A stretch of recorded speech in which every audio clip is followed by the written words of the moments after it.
देहरादून से बड़ी खबर आ रही है, जहां पर बीजेपी प्रदेश ऑफिस में एक श्रद्धांजलि सभा का आयोजन किया गया, जिसमें अंकिता को श्रद्धांजलि दी गई। इस दौरान राष्ट्रीय महामंत्री संगठन बीएल संतोष, प्रदेश अध्यक्ष महेंद्र भट्ट, पूर्व सीएम त्रिवेंद्र रावत, मंत्री रेखा आर्य, धन सिंह रावत भी मौजूद रहे। अंकिता भंडारी को श्रद्धांजलि दी गई। प्रदेश अध्यक्ष महेंद्र भट्ट इस दौरान मौजूद रहे। बीजेपी ऑफिस में ये श्रद्धांजलि दी गई। त्रिवेंद्र रावत भी इस दौरान मौजूद रहे। और हरिद्वार जिला पंचायत चुनाव में बीजेपी ने इस बार नया रिकॉर्ड कायम किया है। बीजेपी ने बहुमत के साथ बोर्ड बनाने का दावा किया। बीजेपी समर्थित 14 प्रत्याशी चुनाव जीत चुके हैं, जबकि 4 निर्दलीय के भी बीजेपी में आने की ही संभावना है। आपको बता दें कि हरिद्वार पंचायत चुनाव में बीजेपी कभी भी 4 से ज्यादा जिला पंचायत की सीटें अब तक नहीं जीत सकी है, लेकिन इस बार 14 सीटें उसके खाते में आई हैं। इसका एक बड़ा कारण यह भी रहा कि सीएम बनने के बाद से सीएम धामी ने कई बार हरिद्वार का दौरा किया, जिससे स्थानीय जनता को भी सीएम धामी का ये एक रिटर्न गिफ्ट माना जा रहा है। यह भी माना जा रहा है कि जनता सीएम धामी के कार्यों को सराहती है।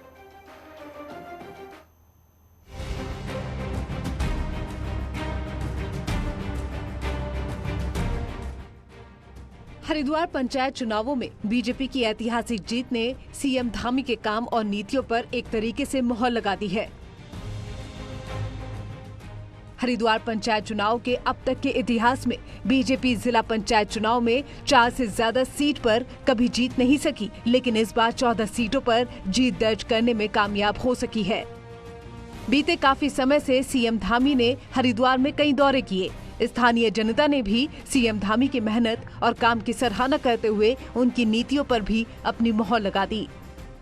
मैं हरिद्वार क्षेत्र की देवतुल्य जनता का आभार व्यक्त करता हूं, उनका अभिनंदन करता हूं, उनका धन्यवाद देता हूं कि उन्होंने हमारे देश के यशस्वी प्रधानमंत्री मोदी जी ने जो योजनाएं गरीबों के लिए, समाज के अंतिम छोर में खड़े हुए व्यक्ति के लिए, ऐसे लोग जो आज सेवाओं से, साधनों से बहुत दूर हैं, उन सभी के लिए जो योजनाएं देश के अंदर चलाई हैं, उसी का परिणाम है कि हरिद्वार की देवतुल्य जनता ने बड़ा एक मैंडेट इस बार दिया है।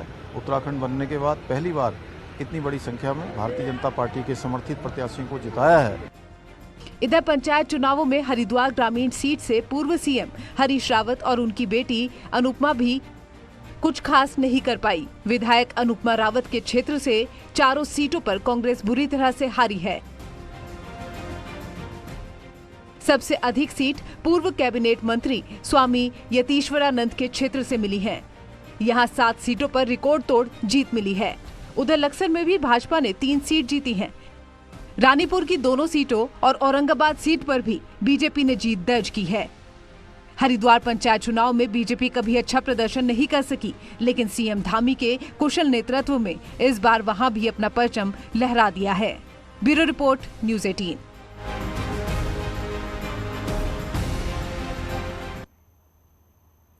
ज्यादा जानकारी हमारे संवाददाता सुनील नवप्रभात हमें देंगे। सुनील, बीजेपी की बड़ी सफलता है, क्योंकि बीजेपी किसी भी स्तर का चुनाव हो उसको बहुत सीरियसली लेती है। शायद यही वजह है कि हरिद्वार में इस बार बीजेपी ने बहुत बड़ी मात्रा में जीत दर्ज की।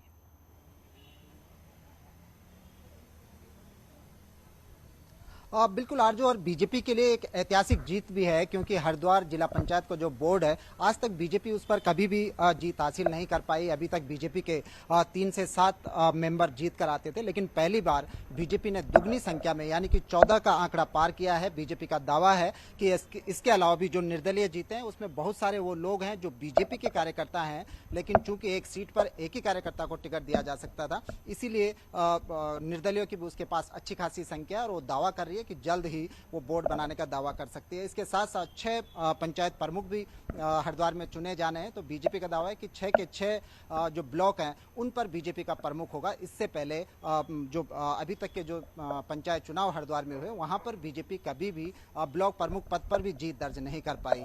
बीजेपी का कहना है कि जो मुख्यमंत्री पुष्कर सिंह धामी ने जो उनके कामकाज है उसका सीधा इम्पैक्ट हरिद्वार में देखने को मिला, और खासकर जो अभी अंकिता मर्डर केस है जो लगातार चर्चाओं में बना रहा, इसका ताल्लुकात हरिद्वार से था। जो आरोपी है पुलकित आर्य, उसका हरिद्वार में घर है। बीजेपी का कहना है कि जो लगातार एक के बाद एक क्विक एक्शन जो मुख्यमंत्री की ओर से लिया गया पूरे मामले में, उस पर जनता ने आखिरकार अपनी मुहर लगा दी और इसी का नतीजा रहा कि पहली बार बीजेपी बम्पर सीट के साथ हरिद्वार में पहले नंबर पर पहुंची है। आमतौर पर बसपा और कांग्रेस अभी तक अपना बोर्ड बनाते हुए आते थे, कभी बसपा तो कभी कांग्रेस, लेकिन इस बार आपने देखा कि बसपा और कांग्रेस दूसरे और तीसरे पायदान पर खिसक गई, जबकि बीजेपी ने अच्छा खासा बहुमत बिल्कुल हरिद्वार में सुनील, हासिल किया शुक्रिया है। आपका जी। इस तमाम जानकारी के लिए। मुख्यमंत्री पुष्कर सिंह धामी ने देहरादून के रानी पोखरी